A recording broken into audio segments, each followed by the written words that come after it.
I'm joined here in Mayo by Leitirm's Terry Hyland. We're just talking about knock. Not that you guys need the novenas at the moment. No. Look, we'll take all the inspiration we can get now, but we're not looking for any spiritual one yet. I don't think you need it so far. You had a great league. Yes, look, we had a good year so far, and I always reference it back to the FBD game we had against Mayo, which kind of set us up for us. It showed the lads that they could compete against the so-called stronger lads, and it set them up for the league, I think, from there. It might seem like a silly question, but what is the difference between the Mayos and the Leitirms of the world? Because like you said, the FBD game showed, I know people will say it was early in the year, blah, blah, blah, but I don't take any truck with that, because when you perform against Mayo, you're performing with the best. Yeah, well, physical condition is probably the major one, and it comes back to the level of coaching, and it goes back to a lot of the other stuff. I'm a firm believer, just because you're a small county means they cannot weaker, they can actually become stronger if you put in the resources into it, and that is the difference in the bigger, strong counties. The resources are going in there, whereas maybe in the small ones, through no fault of their own, they can't afford that. What would change that? I think Croke Park could change that. I think it's where the direct the funds to. You know what I mean? I always reference is if you go to a club in Dublin that one or maybe two full-time coaches in it, where you go to a county league treatment, like last year only had one, okay, they have three now. So you work it out that way. That's one or three among 20 clubs, whereas Dublin has two for each club. That actually is a big difference, and sometimes people might just look at Leitirm and say it's got the smallest population in Ireland, therefore they're never going to be that good, but that's looking at it very black and white. Yeah, and that's what I say to get them in the end of the day, if you put enough work in any particular group, they will improve. You give them a system and you give them the wherewithal to do it, they will improve. And if it's done at a young enough age and enough of groundwork put into them, they will compete with everybody else. You're known for thinking outside the box. Like, for example, we all heard about how the Leitirm footballers were training in Dublin, the ones who were Dublin-based, rather than dragging them back and forth, which I often think it's still a very old-fashioned approach to coaching, to force lads to travel maybe 3 hours by road, to run around a field for 2 hours to go back. Yeah, well, yeah, it's a crazy scenario, to be honest with you. We have built in Abbottstown in Dublin, which is open to all the counties, but it's not big enough. In the end of the day, we are all migrating towards the East Coast, for let it be for work or whatever it is, you know what I mean? So if 2/3 of the population is in the East Coast, there has to be the facilities there to manage that and handle that. And, we looked at it, we had, at one stage, we had 21 players training in Dublin and we had 12 training in Leitirm. So, it didn't make sense to be dragging 21 lads down the road. So we've just done split sessions with them. Is that hard then to bring the cohesiveness back together when you're doing a full training session together, or are you making sure that all the coaches basically are on the same page? We just make sure they're all on the same page, and especially in the start of the league, it's a lot of his S&C, as you said, and it's running around the field literally, but it's not literally running around the field. But it is part of that, and it'll cross over. And once you have good guys with you, and you trust them, and you sit down and you work out a plan, and they can carry it out. And at the end of the day, where they may do it slightly different, you're all trying to get to the same end of it. So I've spoken to hurlers and footballers, some who have quit for one reason or another, and they've always kind of said it off the record that time of year when you're being forced to travel, it can really, really put a downer on you because you're tired, emotionally tired, you're physically tired, you're mentally tired. To be forced to travel across country, it's made them think twice about maybe committing, and they might opt out. I suppose you can understand that because it's tough going. Yeah, well, look, as I say, if you have to drive 2 hours to do 2 hours work and drive 2 hours back, it's the wrong job. And it's as simple as that, and it's no different. The guy would have had, when I gave up a calf and counties rang me to see would I be interested, and the first thing I said was, where's the distance? No, I says it won't work for me. I couldn't sit that long in the car. So when I said that to myself, how could I ask the player to do it? That's a very simplistic but a positive way to look at it, because some managers do expect that. Yeah, well, look, everybody is wired differently, as I said.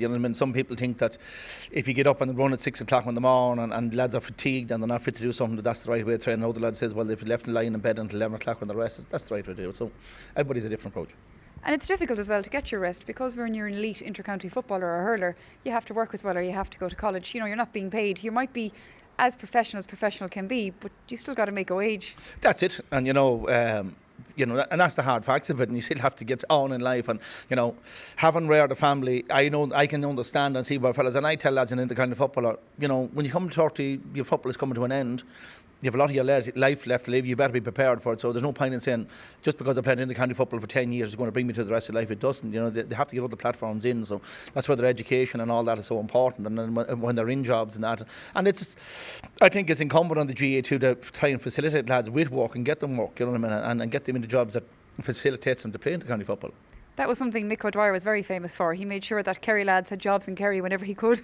Yeah, well, that's it, you know what I mean? But unfortunately, as we mentioned before, everyone's migrating to the East Coast. So it's very hard to get employment at home and local. And look, from a lifestyle issue, not everybody wants to live in their own county. Not everybody wants to be at home in rural Ireland, you know what I mean? But it's up to us to facilitate them as best we can. Finally, obviously, the first game is Roscommon in the Hyde. I'd say you're looking forward to it. Yeah, well, I look forward to every game. If it's only a challenge match next weekend, I look forward to it. That's the fun in football, no matter what people say, you know what I mean? I think it's great if you're sitting here being interviewed by you or you're doing something else. That's what it's about. It's not. It's about the game. I'm not that bad, am I? No, you're not that bad. But the highlight is the football, and the highlight is Roscommon and the championship and the big crowds, and they get the team out and get them to perform in front of those crowds. And I think Croke Park will be a help to them in that, because they have experience now suddenly what it is like to play in front of maybe bigger crowds than 4,000 or 5,000, and I'm sure the Hyde will probably be into double-digit figures, whatever it would be on that opening day. But it brings a totally different challenge. I mean, they're playing against team that's more conditioned than them and has been longer on the road than them and has been playing at a higher level than them. You know what I mean? But it's a good test for Leitirm and see how they can perform and how they can hold in there in the game and make sure that before the game is over that, yeah, we are in a shout here, we can push on and win this game. I'd be right probably saying that you're one of the many who also think that there probably isn't enough football. Well, yeah.